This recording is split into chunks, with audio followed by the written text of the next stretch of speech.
Deep in the Nevada desert, inside a windowless control room at Creech Air Force Base, a pilot sits thousands of miles away from the battlefield. On the glowing monitors in front of them is a live video feed transmitted from the edge of space. High above the Middle East, a $30 million machine is quietly loitering at 40,000 feet. It is the MQ-9 Reaper, one of the most important unmanned aircraft in the U.S. military. For 2 decades, it has watched the Earth below with a quiet, persistent dominance. Then, without warning, a radar locks on. A surface-to-air missile, launched from an Iranian air defense battery, streaks toward the slow-moving target. The pilot tries to react, but the drone cannot perform aggressive evasive maneuvers at high speed. A few seconds later, the screen dissolves into white static. The surveillance feed disappears and the aircraft becomes another entry on the growing list of equipment lost in the conflict. $30 million of taxpayer money vaporizes, and fragments of wreckage fall back toward the ground.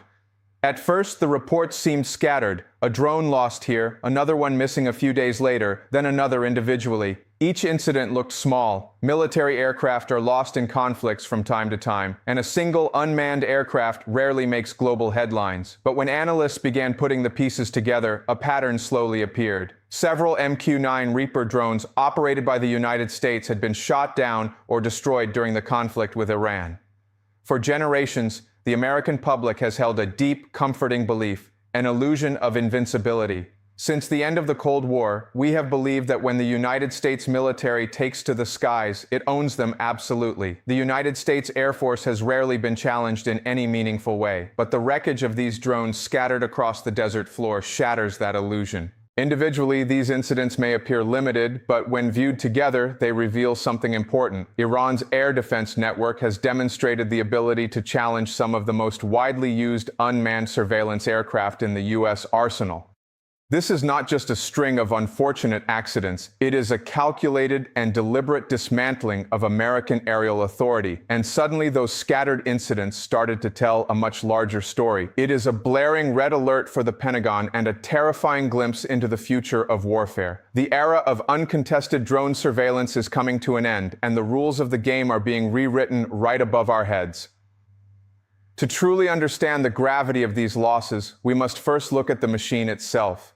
The MQ-9 Reaper is not just another drone. It is one of the most important unmanned aircraft in the U.S. military. A single MQ-9 Reaper costs tens of millions of dollars when the full system is considered, including sensors, communication equipment, and ground control stations. We are looking at an investment of roughly $30 million per aircraft, a massive sum of taxpayer money flying through hostile skies. This machine was born out of the global war on terror. For 2 decades, across the rugged mountains of Afghanistan and the vast deserts of Iraq, the Reaper was the undisputed apex predator. But here's the critical detail. The MQ-9 Reaper was designed to operate in environments where the enemy's air defenses are limited. In those skies, it faced almost zero resistance. We witnessed the absolute lethality of this platform in early 2020, when an MQ-9 tracked Iranian General Qasem Soleimani and eliminated him. When necessary, they can carry guided weapons capable of striking specific targets with remarkable precision. Yet, the missiles mounted to its wings are only a small part of its actual mission. The drone is used for surveillance, reconnaissance, and precision strikes, but the cost alone does not capture the entire value of the platform. The real value lies in the information it gathers. The aircraft is not just a flying camera. It is a surveillance platform designed to stay in the air for extremely long periods of time. A single Reaper drone can remain airborne for more than 20 hours. This creates a capability known among military strategists as persistent intelligence. A fighter jet can remain over a target area for a limited period before it must return to refuel. A satellite might pass over a location only a few times a day.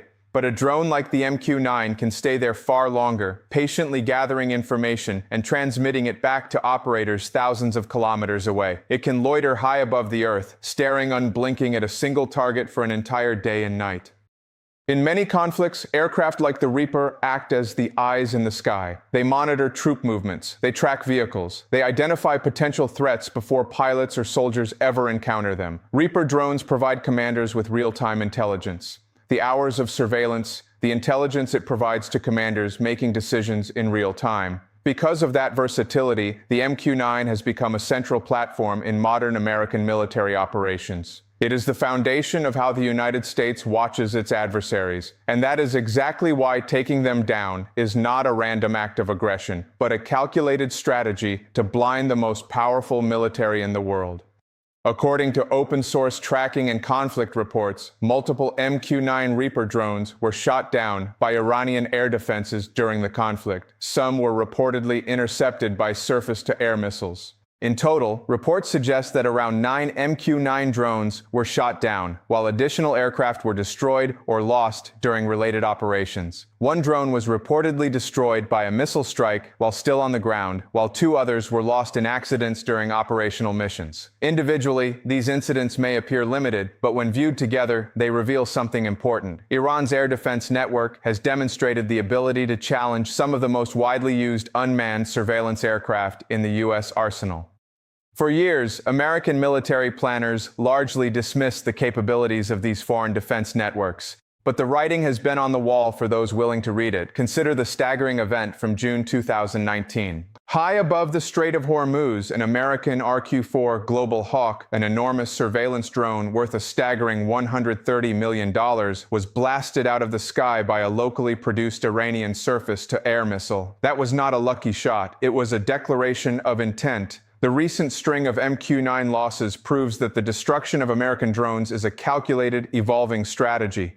In several reported incidents, Iranian air defense units detected MQ-9 drones operating in contested airspace and launched missiles to intercept them. Once a missile locks onto a target, the drone has limited options to escape. What we are witnessing is the brutal execution of a military doctrine known as anti-access area denial. Adversaries are actively building invisible walls in the sky, designed to blind the United States. Countries are investing more heavily in radar networks designed to detect smaller aerial targets, and surface-to-air missile systems are being modernized. Furthermore, electronic warfare tools are being deployed to disrupt drone communication links. Long-range radar systems, integrated missile batteries, and electronic warfare capabilities all work together to create what military planners call layered air defense. In such an environment, aircraft are detected earlier, tracked more accurately, and engaged with greater precision. Together, these systems create a more contested airspace, one where unmanned aircraft must operate more carefully and one where losses become more likely. The MQ-9 incidents highlight that shift clearly. The skies that once offered sanctuary have turned decisively hostile. Wow.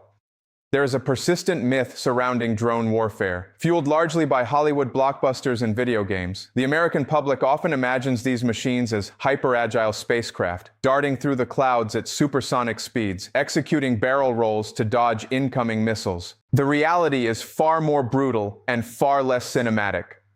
To understand why the hunter so easily became the hunted, we have to look at the physical limitations of the aircraft itself. Unlike many other military aircraft, the MQ-9 is designed to fly slowly. Its cruising speed is far lower than that of a fighter jet. In truth, a Reaper is essentially an enormous high-tech glider equipped with a camera, lumbering through the air at roughly 200 miles per hour. This design allows the aircraft to remain stable while collecting high-resolution imagery and tracking targets on the ground. It was built to loiter, not to dogfight. But that slower speed also creates a critical vulnerability. When an anti-aircraft battery fires a missile toward a high-speed jet, the human pilot relies on raw survival instinct. The pilot can attempt evasive maneuvers, sharp turns, rapid altitude changes, and high-speed acceleration. These actions do not guarantee survival, but they can increase the chances of escaping an incoming missile. A drone does not have that advantage. It cannot perform aggressive maneuvers at high speed. It cannot accelerate rapidly, and it does not have a pilot making split-second decisions inside the cockpit. There is no adrenaline, no instinct to survive. When we compare the Reaper to a fifth-generation fighter like the F-22 or F-35, the contrast is incredibly stark. Those jets survive in highly contested airspace through advanced stealth technology and blistering speed. The MQ-9 has absolutely no stealth capabilities and moves with the urgency of a commercial prop plane. Instead, the aircraft relies largely on altitude and distance for protection. It flies high above the ground, often above 40,000 feet, theoretically remaining out of reach of many short-range weapons. But that altitude does not make the drone invulnerable. Modern surface-to-air missile systems are highly capable of reaching aircraft flying far above the ground. Once the drone is detected by enemy radar, the missile has a relatively predictable target to pursue. Once a missile locks onto a target, the drone has extremely limited options to escape. It becomes a sitting duck in a high-tech shooting gallery, a fatal flaw that adversaries have now fully exposed and aggressively exploited. Now consider the financial dimension of this shifting battlefield. War has always been an expensive endeavor, but the new economics of drone warfare are rapidly turning into a taxpayer's nightmare. A single MQ-9 Reaper costs tens of millions of dollars when the full system is considered, including sensors, communication equipment, and ground control stations. We are talking about $30 million of advanced engineering floating through the sky. On the ground below, an Iranian surface-to-air missile might cost a few $100,000 to assemble and fire. This creates a deeply flawed economic reality known as an asymmetric cost curve. It takes a tiny fraction of the cost to destroy what takes the United States tens of millions of dollars to build and maintain. In this financial war of attrition, the United States is playing a rapidly losing game every single time an enemy missile leaves a launch tube. But the cost alone does not capture the entire value of the platform. The real value lies in the information it gathers. The United States military certainly has the budget to write a check for a replacement aircraft. The true nightmare goes far beyond replacing bent metal and broken circuits. When one of those drones is lost, the loss is not only measured in equipment, it is measured in visibility, in awareness, in the ability to see what is happening across the battlefield. Furthermore, every time an aircraft falls from the sky, highly advanced American technology crashes into hostile territory. We are essentially handing our adversaries a crash course in reverse engineering. Every twisted piece of wreckage provides invaluable clues about powerful sensors, encrypted communication links, and sophisticated navigation systems. It is absolutely true that a drone can be lost without risking a pilot's life. The American public naturally takes comfort in knowing no rescue mission is required if the aircraft is destroyed. But while drones remove the human risk, they do not eliminate the operational consequences of losing surveillance capabilities. We are bleeding millions of dollars, risking our technological edge, and empowering adversaries who have realized that blinding the United States is much cheaper than anyone ever imagined. Now, step away from the smoking wreckage in the desert and look at the immediate ripple effects spreading through American command centers. The loss of drones does not necessarily change the outcome of a war, but it does affect how information flows across the battlefield. Modern warfare is a relentless battle for clarity. That continuous stream of intelligence is incredibly valuable because on a modern battlefield, information often matters just as much as firepower. Every drone that disappears from the sky reduces the amount of real-time intelligence available to planners. The immediate effect is a reduction in coverage. Areas that were previously monitored may temporarily disappear from the surveillance network. Analysts may lose track of activity that had been observed for days. Remove those eyes from the sky, even temporarily, and commanders must rely on other sources of information.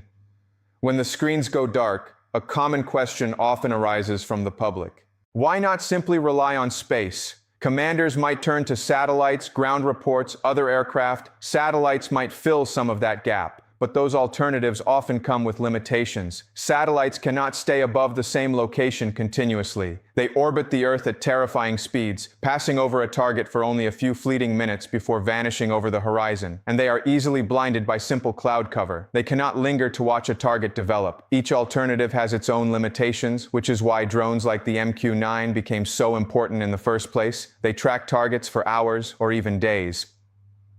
This sudden blindness creates a terrifying tactical dilemma. Reaper drones provide commanders with real-time intelligence. All of these details help commanders make decisions about when and where to act. Without that information, operations become far more uncertain, and uncertainty is something no military commander ever wants to face. Furthermore, there is a very human cost to this technological failure. They allow forces to observe activity in areas where manned aircraft might face greater risk. If the unblinking robotic eyes are shot down, the United States may be forced to send human pilots into the danger zone to gather that same critical intelligence. But manned aircraft may face greater risks in contested airspace, which is why the MQ-9 became such a central platform in the first place. Each lost aircraft represents fewer eyes monitoring the battlefield, fewer sensors sensors observing enemy activity, and fewer platforms available to provide real-time intelligence. And once airspace becomes contested, every mission must be planned differently. Aircraft must operate more cautiously. Because once surveillance becomes difficult, every decision made on the battlefield becomes more uncertain. Now, we must elevate our perspective from the regional skirmishes of the Middle East to the global geopolitical stage. The destruction of these drones is not an isolated issue. It is a terrifying dress rehearsal for a much larger, far more devastating conflict. The Pentagon is waking up to a cold reality. If an Iranian network, heavily reliant on upgraded legacy technology, can systematically dismantle a fleet of $30 million aircraft, what happens when the United States faces a near-peer adversary? Air defense systems are constantly evolving. Countries that expect surveillance aircraft to operate near their borders invest heavily in technologies designed to detect and intercept them. Now project this reality across the Pacific to the South China Sea or the Taiwan Strait. Imagine the highly sophisticated, integrated air defense networks of China, or the advanced surface-to-air missile batteries of Russia. Long-range radar systems, integrated missile batteries, electronic warfare capabilities. All of these elements work together to create what military planners call layered air defense.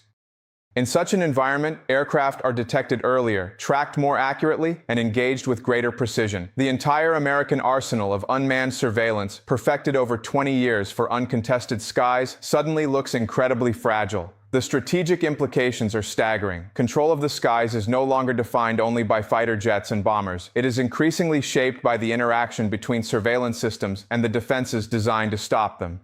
Military planners are now staring down a catastrophic scenario. What happens next if both sides continue improving their technologies? If a major conflict erupts tomorrow against a global superpower, the United States might find its most vital eyes in the sky instantly blinded. This is no longer just about losing drones. It is about the fundamental shifting of global military dominance, proving that the weapons that won the last war may be entirely useless in the next one.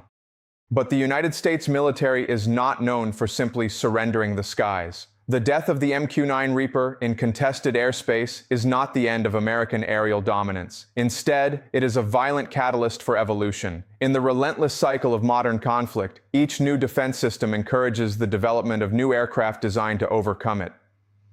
With the older platforms falling from the sky, defense analysts are now forced to ask, what will the next generation of unmanned aircraft look like? Will they fly higher or will they fly faster? Will they rely more on stealth or electronic countermeasures, or will entirely new systems replace them? Those questions are already shaping research programs and military planning around the world. The Pentagon is already pouring billions of dollars into the new generation of stealth drones that military engineers are developing right now. These are highly classified, state-of-the-art aircraft designed specifically to survive in the kind of defended airspace where today's drones are increasingly at risk. Advanced, top-secret projects like the RQ-180 are being engineered to slip like ghosts through the most sophisticated radar networks on Earth, restoring the ability to watch the enemy without ever triggering an alarm. Chout. But stealth is only one half of the solution. The other half is a radical shift in the sheer economics of warfare. Instead of risking a single $30 million aircraft, the Department of Defense is turning its attention toward artificial intelligence and mass production. They are developing experimental concepts like loyal wingmen and automated drone swarms. Aircraft like the XQ-58 Valkyrie represent a terrifying new military philosophy. Build them smart, build them lethal, and build them cheap. Rather than deploying one massive, expensive target, the military can launch dozens of autonomous machines, costing only a fraction of the price. If an adversary fires a missile and destroys a single drone, the artificial intelligence instantly communicates the loss, and the rest of the swarm seamlessly adjusts its formation to fill the gap. The mission continues without a pilot, without hesitation, and without a crippling financial blow. The technology behind them may change the future of aerial warfare completely. We are moving from a fragile monopoly to an overwhelming, unstoppable swarm. Which brings us to the final point. The loss of several MQ-9 Reapers may not decide the outcome of a conflict, but it reveals something important about the direction of modern warfare. Control of the skies is no longer defined only by fighter jets and bombers. It is increasingly shaped by the interaction between surveillance systems and the defenses designed to stop them. That interaction determines who sees the battlefield first, who understands what is happening, and who must operate with uncertainty. In many ways, information has become one of the most valuable resources in modern conflict, and every drone that disappears from the sky represents a moment when that information becomes harder to obtain. The story of the MQ-9 Reaper losses is not just about a handful of drones being destroyed in the sky. It is about something much larger. It is about how the nature of aerial surveillance is changing. For years, unmanned aircraft like the Reaper operated with relatively little resistance in many regions, but the recent losses suggest that this era of relatively uncontested drone surveillance may be coming to an end. We are witnessing the closing of a chapter in military history. The days of flying multi-million-dollar assets freely over adversarial territory are over. That cycle of innovation has defined military technology for generations, and it shows no sign of slowing down, which means the story of the MQ-9 Reaper is not only about the drones that have already been lost, it is also about the future of surveillance, air defense, and the ongoing struggle for control of the skies. The United States military must adapt its strategy and its spending to meet this terrifying new reality, or risk being left entirely in the dark when the next major global conflict erupts. Now, I want to ask you something. Do you think surveillance drones like the MQ-9 Reaper will continue to dominate modern battlefields, or will improving air defense systems gradually push them out of contested airspace? As American taxpayers and observers of global strategy, do you believe the Pentagon is adapting fast enough to face a near-peer adversary? Tell me what you think. I read every single comment. And if you want to understand what might come next in this evolving technological battle, make sure you subscribe, because in the next video, we are going to look at something even more important. The new generation of stealth drones that military engineers are developing right now, aircraft designed specifically to survive in the kind of defended airspace where today's drones are increasingly at risk. And trust me, the technology behind them may change the future of aerial warfare completely.